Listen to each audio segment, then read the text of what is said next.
ladies and gentlemen. It is I, Emily Sophia, here to break down for you all the third episode of Season 2 of True Detective. So we are on maybe tomorrow. So spoiler alert before we dive into the mad thick of things, as I shall be bearing all in this review. And in case at any point in time you need to or want to or are interested in checking out my previous True Detective reviews, there's a link to the playlist down in the description, as well as to other stuff that I'm doing and hope to be expanding my repertoire soon. So, of course, we are dealing with the matter at hand, that is True Detective. So without further ado, here we go. Now, for what I understand, there is quite a bit of controversy in the True Detective fan community, as there seems to be a bit of a split on the horizon. Some are vowing that they are giving up on the season at this point, and others are either giving it the benefit of a doubt or continuing to go forward and loving what's happening and how the show has differentiated itself from the previous season. Now, I fall into the camp of giving the show the benefit of a doubt simply because having witnessed the incredible twists and phenomenal style of the previous season, and just with how engrossing that experience was, I hesitate to drop this season, especially since we have, is this 8 episodes? I believe it is. So if that is the case, if I am correct, I'm not looking at the information right now, but that leaves us with 5 episodes for whatever else is going to happen. And I personally am very interested in waiting for the unfolding of events.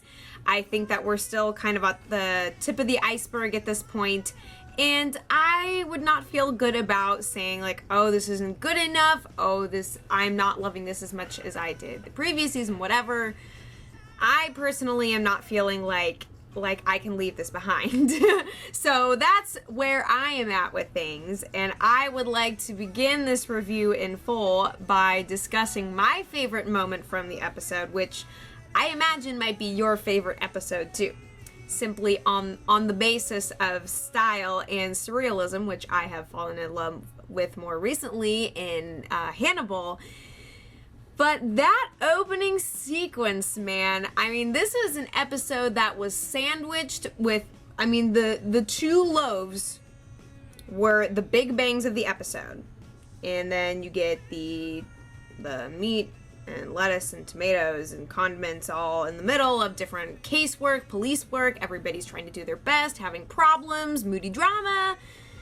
But oh man, let's talk about that top loaf on the True Detective sandwich, because I was ready to gobble that up and leave the rest of it behind, because I am all for bizarre dream sequences.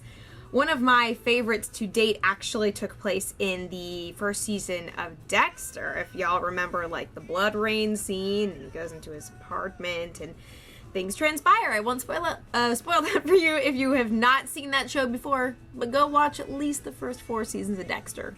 Do it for me. It's so good. But yeah. So we kick things off with what people are comparing to kind of a David Lynch or even Coen Brothers film bizarrety with the, I love that opening scene. You get just the intense electric blue bathing this, Conway, is it Conway Twitty? Is that the name of a lot of people are confusing the impersonator with Elvis, but I think technically it's Conway Twitty because that was his cover of the classic song, The Rose, not to be confused with Kiss from a Rose. But, yeah, that was deliciously weird. And as soon as it panned out to show that we were back in that bar again, I was just like, oh God. This is a dream. This is that near-death sequence. I am moving towards the light. Talking to his retired cop father, who is, you know, kind of painting this bizarre scene with the blue rhinestone suit impersonator guy belting out his most fabulous performance. In stark contrast to, of course, Ray Velcoro with his bloodied knuckles and this, and seeing his father back back in uniform and having this weird conversation. It was so delightfully strange. I love the depth that they gave the performance stage, because it really sets us up to see that we are not in the world as we know it. This is another plane of existence which I would enjoy dwelling in quite a bit more, as things have been, you know, very very noirish, which I do enjoy, but it's True Detective. Let's play with things a little bit. So the big question, one of the big questions that is being asked out there with regards to True Detective is this season serious to a fault, or are we seeing this distinct brand of increasingly stylized noir coming into view? I would like to believe the latter. I mean, this episode to me indicated that the show is not afraid of dipping into and exploring other psychological realms. So for all that may seem straightforward or even convoluted, or, you know, whatever the matter may be, I enjoy the proclivity of True Detective to go outside the box. And I think that we got to see that pretty well. So, of course, from that scene, we see Ray wake up the next morning on the floor of the psychotic apartment place with the masks and the soundproofingness to hold in arguably terrible events. As it turns out, he is not dead. I had a feeling he was going to not be dead, but that's a lot of wishful thinking on my part, which I'm surprised I still have to any extent, thanks to my years of watching Game of Thrones. But yeah, so he's back in the game, more or less. Doesn't really seem to want to be. That's kind of a pivotal component of Ray's character, is that he's trying to phase himself out of these relationships and ties, be they political or work related. He's sort of trying to phase out of everything, and is very forthright with his doctor in stating that he drinks all he can and does all he can to not be present. Although when he does meet up with Frank again to discuss recent events, he tries to avoid the alcohol so that he can stay concentrated in his anger, because I think that is a place where Ray really feels himself, is in his rage against the forces that would take him away from his son, his rage against being led like a sheep into the slaughter. You know, that's something that he clings to more or less, but we see him trying to take advantage of every possible opportunity to say, hey, maybe I shouldn't actually be doing this. Another aspect of the episode that I really enjoyed was the sort of back and forth, the parallels between Ray and Annie's character. For some reason I've got Annie in the brain. I can say Antigone because that's her full name. And I think I figured out how to pronounce her last name as well. Beezerides? I can't look at the name and say it right, because as soon as I look at it, just all the vowels go elsewhere and I can't touch them. But yeah, so I'll just call her Anne. Whatever. That will be the way that I go forward. So Anne and Ray are playing on different sides of the court as far as the state versus Vinci case is going. So of course they are giving their own micro, separate, clandestine missions as far as dealing with this case. Of course, Vinci wants to have things closed as soon as possible so as to keep the state from snooping into their private and arguably illicit affairs, whereas the state is becoming increasingly curious as to what exactly the crap is going on in Vinci. And so Ray and Anne kind of become vessels for the state and for Vinci, and they have their own kind of personal perspectives that are coming into play, and certainly feel like they are being messed with and strong-armed and bullied into situations of which they are not particularly fond. As Anne puts it, she feels like she is a cheerleader on an oil rig. Which, yeah, Nick has really infused this episode and the past two with some very fascinating language choices that I'm continuing to scratch my head over, but you gotta admire it. You gotta admire just the weird turn of phrase that you get in this show. It is quite unlike the dialogue you're going to hear just about anywhere else. So you gotta savor that, pick it apart, let it bother you a little bit, grapple with that. But yeah, we actually get to see a lot of parallels between the different characters in this episode. It still feels like they're taking a quicker pace in terms of switching between characters, which I would prefer to see episodes that are focusing more on one or two characters at a time, or well, in the context of the show, probably two would be more manageable.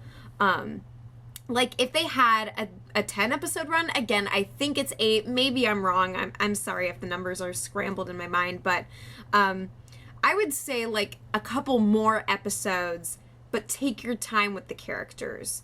Like, let us really sink into who they are. I think that we're still putting the pieces of the puzzles together, of course, but it has a distinctly different approach from the first season that I'm still trying to figure out if I really like it or not.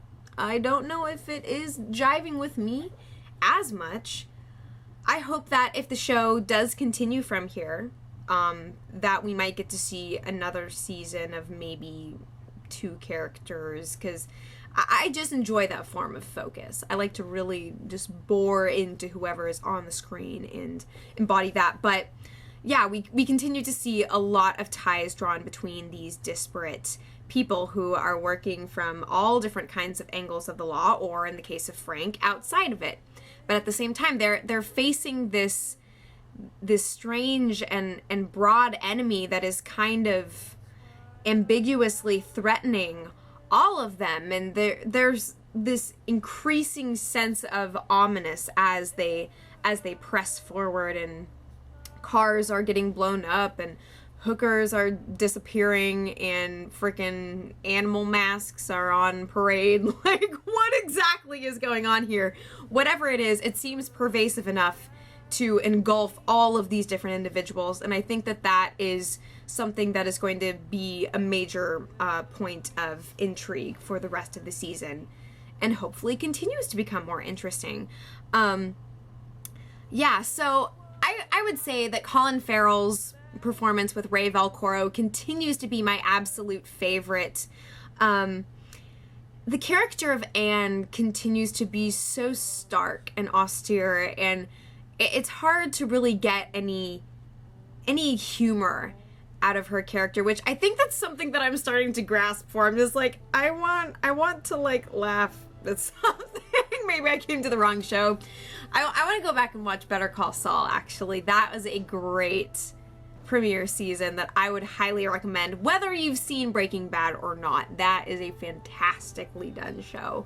Yeah, but like, in something that I find interesting is sort of the physicality of the character and the way that Rachel McAdams portrays her. Whenever she's walking onto a scene, you know, whether she's going to talk to a witness or to question somebody, making a house call, she kind of holds her arms like this, you know, sort of like if I stand up a little bit here, like, you know, she's always got like her, like kind of with the puff sleeves and then just like, so it almost looks like she's sort of locked into herself, like she could spring at any moment. And I think that is really sort of telling about the nature of her character, and that we might get to see a very explosive side of her yet.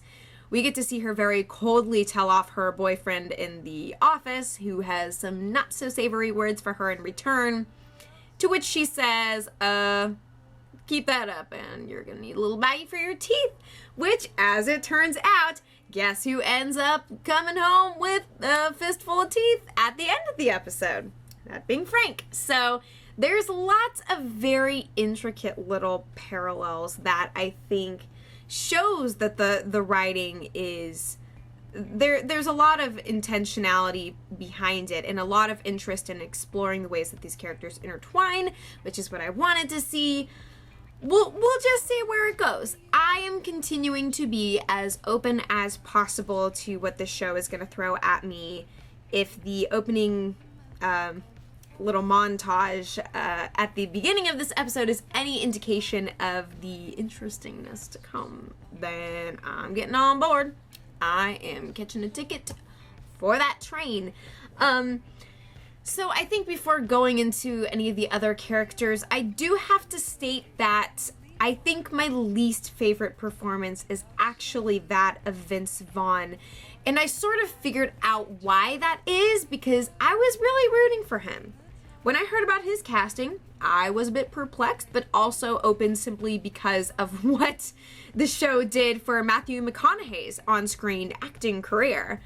Getting to see him emerge from all of these roles as the bronzed, sexy, rugged guy from the rom-com flicks of the early 2000s and seeing him take on this incredibly nihilistic character was a huge switch and very revitalizing for him, or for at least the way that audiences perceive him and the caliber of acting that he possesses. With Vince Vaughn, however, the odds are stacked against him because he's playing a character against whom the odds are incredibly stacked. So I think that if he was walking into the shoes of this established kingpin character, I think that that would be maybe more rewarding, because it's tough to see this guy who is just swinging every possible punch he can and desperately lashing out. And he also gets some of the weirdest dialogue bits in the show too.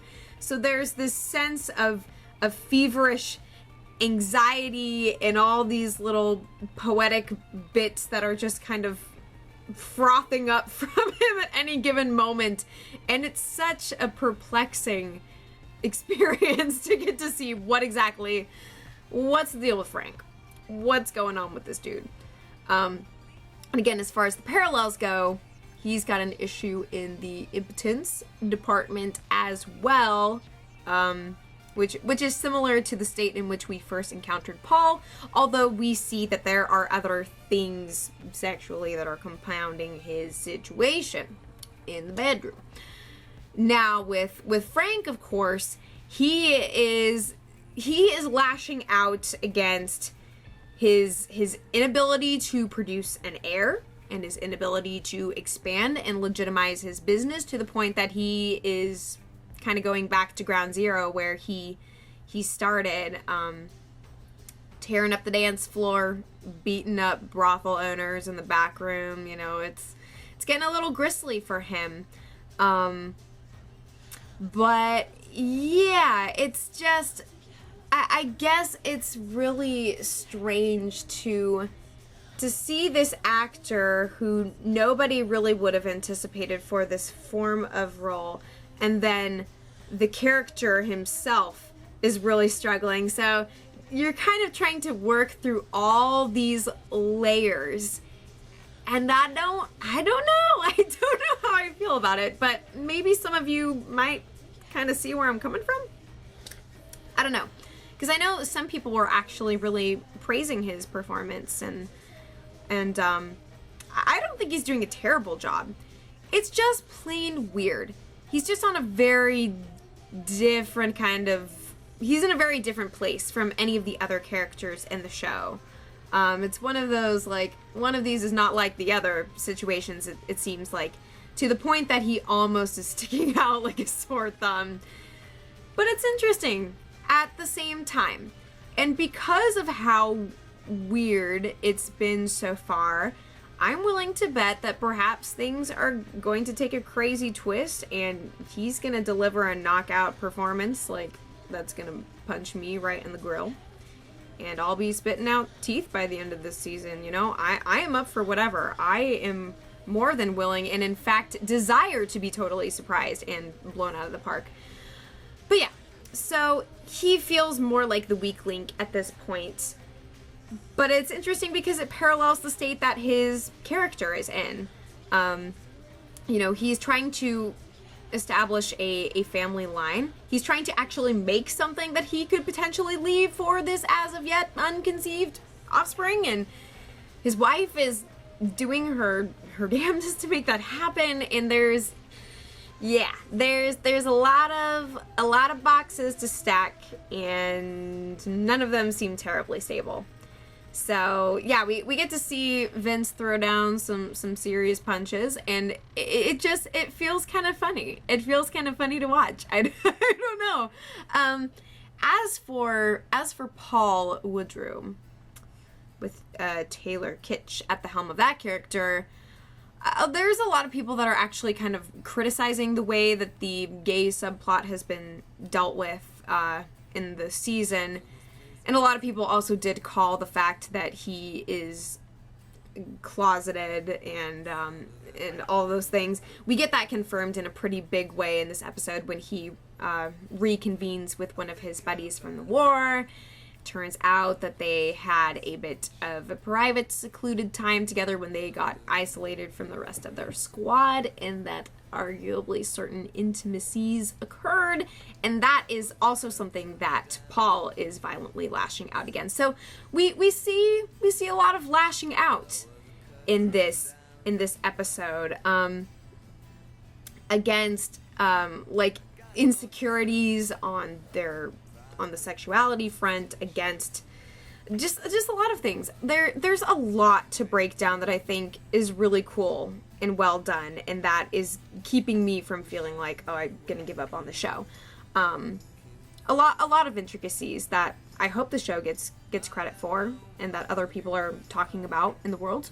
But yeah, so he continues to brood and ponder and, you know, smolder across the way as he's sort of working the prostitute scene.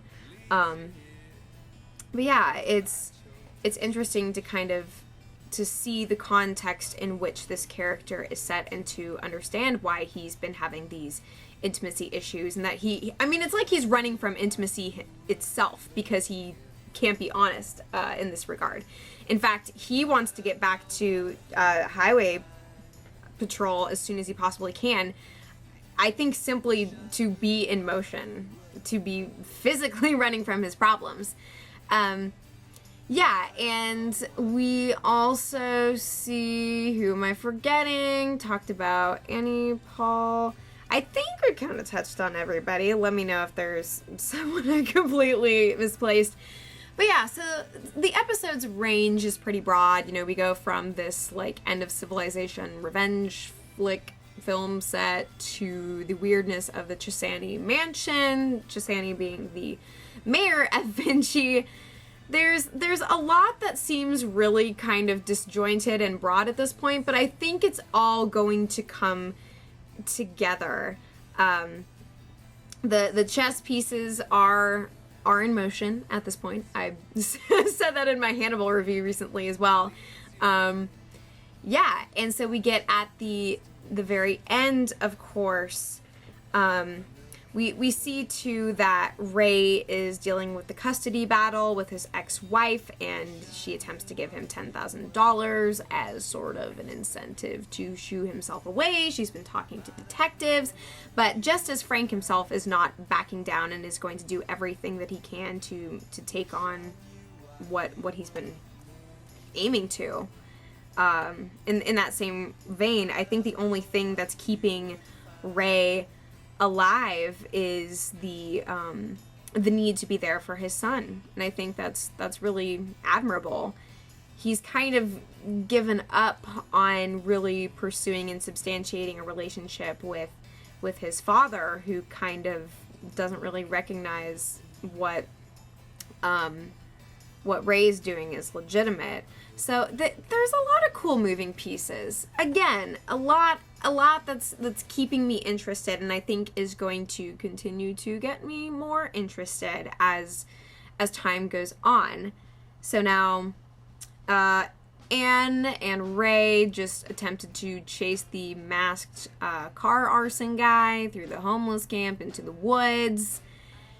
And they're going to try and pick up the pieces from here. So it doesn't feel like a ton happened in this episode, but it's like all these constant settings up.